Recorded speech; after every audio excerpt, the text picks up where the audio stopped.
Ang mabuting balita ng Panginoon ayon kay San Mateo. Noong panahong iyon, sinabi ni Jesus sa kanyang mga apostol, "Walang alagad na higit kaysa sa kanyang guro, at walang aliping higit sa kanyang Panginoon. Masiyahan ang alagad na matulad sa kanyang guro, at ang alipin na matulad sa kanyang Panginoon.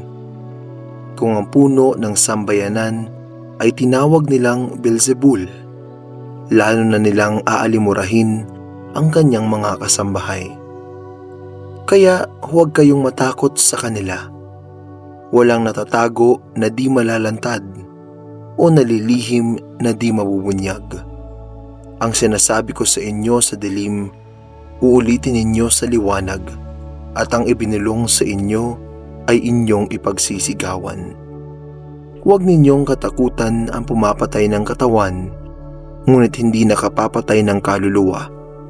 Sa halip, ang katakutan ninyo ang nakapapatay ng kaluluwa at katawan sa impyerno. Ang sino mang kumilala sa akin sa harapan ng mga tao, ay kikilalanin ko rin naman sa harapan ng aking Amang nasa langit.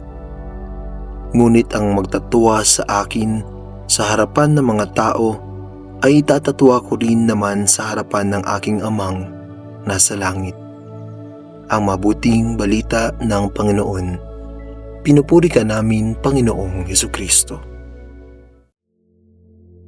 Huwag ninyong katakutan ang pumapatay ng katawan, ngunit hindi nakapapatay ng kaluluwa.